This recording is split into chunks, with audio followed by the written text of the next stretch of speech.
അതുകൊണ്ട് മെഡിക്കൽ ടെക്സ്റ്റുകളിൽ അവർ തന്നെ പ്രകൃതിക്കുന്ന, അവർ പഠിക്കുന്നു എന്ന് പറയുന്ന മെഡിക്കൽ ടെക്സ്റ്റുകളിൽ എന്താണോ ഉള്ളത് അതിന് നേരെ എതിരായിട്ടാണ് അവർ ചെയ്തുകൊണ്ടിരിക്കുന്നത്.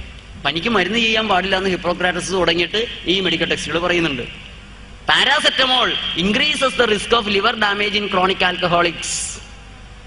Paracetamol as little as 10 to 15 gram taken within 24 hours may cause severe hepatocellular necrosis and less frequently renal tubular necrosis.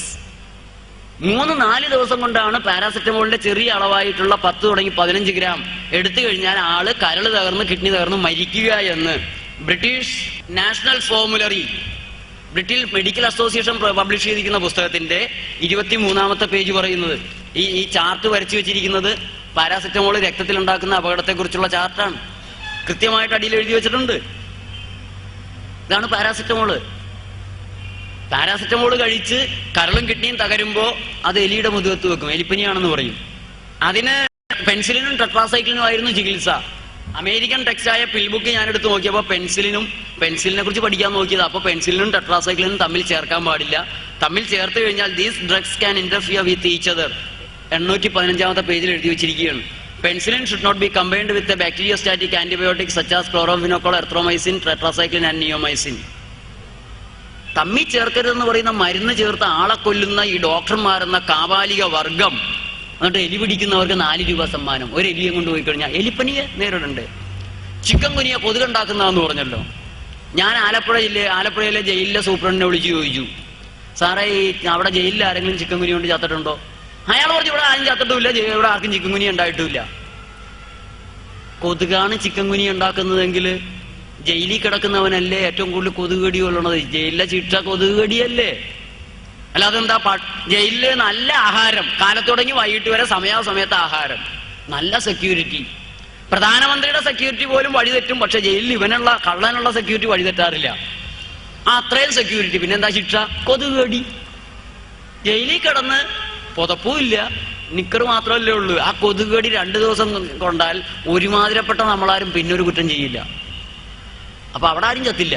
പിന്നെ ഞാൻ വഴിവക്കി കിടന്നിറങ്ങുന്ന പാവങ്ങള് ചിക്കൻ കുനി കൊണ്ട് ചത്തോന്ന് അന്വേഷിച്ചപ്പോ ഒരു യാചകനും വഴി കിടന്നുറങ്ങുന്ന ആളും ചത്തിട്ടില്ല. അപ്പൊ കൊതുകാണോ ചിക്കൻ കുനി ഉണ്ടാക്കിയേ? മെഫ്റ്റാൽ ഫോർട്ട് എന്ന് പറഞ്ഞ കൊലയാളി മരുന്ന്, ഈ മരുന്ന് കടയിൽ നിന്ന് എടുത്തിട്ട് ഞങ്ങൾ ഈ മരുന്ന് പിടിച്ചെടുക്കണമെന്ന് ഡ്രഗ് കൺട്രോളോട് ആവശ്യപ്പെട്ടു. ഈ മരുന്ന് മിഫാനമിക് ആസിഡും പാരാസെറ്റമോളും കൂട്ടിച്ചേർത്തൊരു സാധനമാണ്. ഞാൻ ലോകാരോഗ്യ സംഘടനയ്ക്ക് മെയിൽ ചെയ്തു, ഈ മരുന്നുകൾ തമ്മിൽ കൂട്ടിച്ചേർക്കാൻ നിങ്ങൾ അനുവാദം കൊടുത്തിട്ടുണ്ടോ? ലോകാരോഗ്യ സംഘടന മറുപടി, സിംസം എന്ന് പറഞ്ഞ പ്രസിദ്ധീകരണം വഴിയാണ് എന്നത് ബന്ധപ്പെട്ടത്. വന്നു, ഇത് ഇറാഷണൽ കോമ്പിനേഷനാണ്, ഈ കോമ്പിനേഷൻ അംഗീകരിക്കപ്പെട്ടിട്ടുള്ളതല്ല. ഈ കോമ്പിനേഷൻ കൊണ്ട് സൈഡ് എഫക്ട്സ് ആയിട്ടുണ്ടാകാവുന്നത് സന്ധികളിൽ നീർക്കെട്ടുണ്ടാകുക, ഹൃദയത്തിലെ മാംസപേശികൾ നിലച്ച് കാർഡിയോ വാസ്കുലർ കൊളാപ്സും അനാഫൈലാറ്റിക് ഷോക്കും ഉണ്ടായി ആള് മരിക്കാം. ചേർത്തലയിൽ മരിച്ച നാഗേന്ദ്ര ഷേണായി എന്ന് പറഞ്ഞ ഒരു മനുഷ്യന്റെ മെഡിക്കൽ റിപ്പോർട്ട് എടുത്ത് നോക്കിയപ്പോൾ അതില് ലോകാരോഗ്യ സംഘടന നിരോധിക്കാൻ ആവശ്യപ്പെട്ട് 180 രാജ്യങ്ങൾ നിരോധിച്ചു കഴിഞ്ഞ നെമസൊലൈഡ് എന്ന് പറഞ്ഞ മരുന്നിന് നൈസ് ബ്രാൻഡ് ഞങ്ങൾക്കത് കാണാൻ സാധിച്ചു. ഞങ്ങളത് നോട്ടീസായിട്ട് പബ്ലിഷ് ചെയ്തു. ഞങ്ങളുടെ പത്രം ഇറക്കി. സുജീവിതം എന്ന് പറഞ്ഞാൽ നമുക്കൊരു മാസികയുണ്ട്. ഈ കാര്യങ്ങൾ കൂടുതൽ പഠിക്കാനും മനസ്സിലാക്കാൻ ആഗ്രഹിക്കുന്ന ആരും സുജീവിതം മാസിക എന്ന് തന്നെ വരിക്കാരാവണം. 120 രൂപയുള്ളൂ ഒരു കൊല്ലത്തേക്ക്. സുകുമാർ അഴീക്കോട് സാറാണ് അതിന്റെ മുഖ്യ പത്രാധിപര്. ആ മാസികയിൽ ഞങ്ങൾ അച്ചടിച്ചു, പല പത്രങ്ങളും അത് എടുത്തു കൊടുത്തു. ഒരാൾ പോലും അന്വേഷിക്കാൻ വന്നിട്ടില്ല. ഒരു കുഴപ്പമില്ല, എല്ലാവർക്കും അറിയാം ഇതൊക്കെ ഇവിടെ നടക്കുന്നതെന്ന്. ഇന്ന് മാതൃഭൂമിയിൽ ഒരു വാർത്തയുണ്ട്, എന്താണ്, ഡ്യൂപ്ലിക്കേറ്റ് മരുന്നുകൾ നാട് മുഴുവനും നിറഞ്ഞിരിക്കുകയാണ് എന്ന് പറഞ്ഞൊരു വാർത്തയുണ്ട്. അതേസമയം ആരോഗ്യവകുപ്പിന്റെ വാർത്തയുണ്ട്, പ്രതിരോധ കുത്തിവയ്പ്പുകൾ ആരോഗ്യത്തിന് വളരെ നല്ലതാണ്, കിട്ടേണ്ടത് കിട്ടിയതുകൊണ്ടാണ്. അതുകൊണ്ട് വളരെ അപകടം പിടിച്ചൊരു അവസ്ഥയാണ്. നമുക്ക് രോഗമുണ്ടാകുന്നത് മരുന്ന് കഴിക്കാൻ വേണ്ടിയല്ല. മരുന്ന് കഴിച്ചാൽ രോഗം മാറില്ല, രോഗം കൂടുകയുള്ളൂ. ഏതെങ്കിലും ഒരു ഇംഗ്ലീഷ് മരുന്ന് എടുത്തിട്ട്, ചാർക്കോൾ എന്ന് പറയുന്ന കരി അല്ലാതെ ഏതെങ്കിലും ഒരു ഇംഗ്ലീഷ് മരുന്ന് എടുത്തിട്ട് ഈ മരുന്ന് കഴിച്ചാൽ നിങ്ങൾക്ക് 5 രോഗങ്ങൾ ഉണ്ടാവില്ല, 4 രോഗങ്ങളെ ഉണ്ടാകൂ എന്ന് ആരെങ്കിലും പറയാമെങ്കിൽ അയാൾക്ക് 1,01,000 രൂപയുടെ അവാർഡ് ഞങ്ങൾ പ്രഖ്യാപിച്ചിട്ടുണ്ട്. 4 കൊല്ലമായി പ്രഖ്യാപിച്ചിട്ട്. ഇന്നുവരെ ഒരു ഡോക്ടറും ഒരു ശാസ്ത്രജ്ഞനും മുന്നോട്ട് വന്നിട്ടില്ല. നിങ്ങൾക്ക് ആർക്കെങ്കിലും പരിശ്രമിച്ച് നോക്കാമെങ്കിൽ നോക്കുക.